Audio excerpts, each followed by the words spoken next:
תמשכי לו בנוצות כי זה כואב והוא לא אוהב את זה. אל תשחקי לו בעילה, תשבי בשקט, הוא רוצה עכשיו לישון. מודק, תני לו לחלום,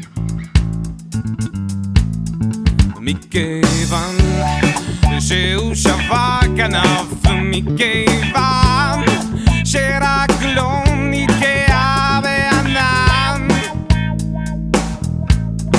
הוא עייף, המלאך שלך מזייף. אל תתפללי למעשים טובים, הוא עמוס ואין לו זמן עכשיו. מודק,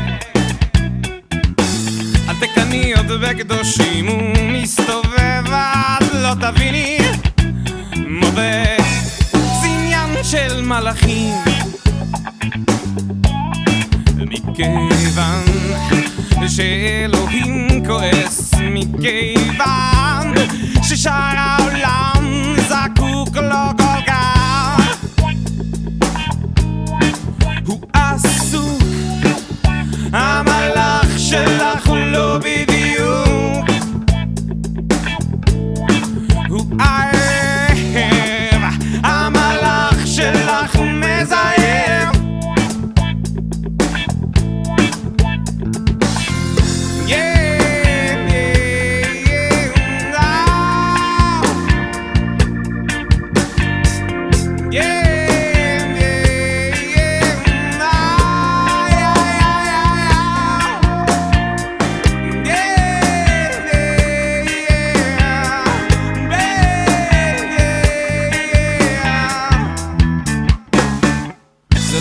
זה שערות, זאת לא עילה, זה עשן של גרס.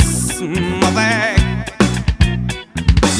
הוא לא עוזר לאף אחד, כולם קוראים לו מלאך לבן. מודק, כי הוא מזריק לבריק, מכיוון שהייתה לו ילדות קשה, מכיוון שראשו הסתבך בעשן. הוא עצור, המלאך שלך חיפש קיצור.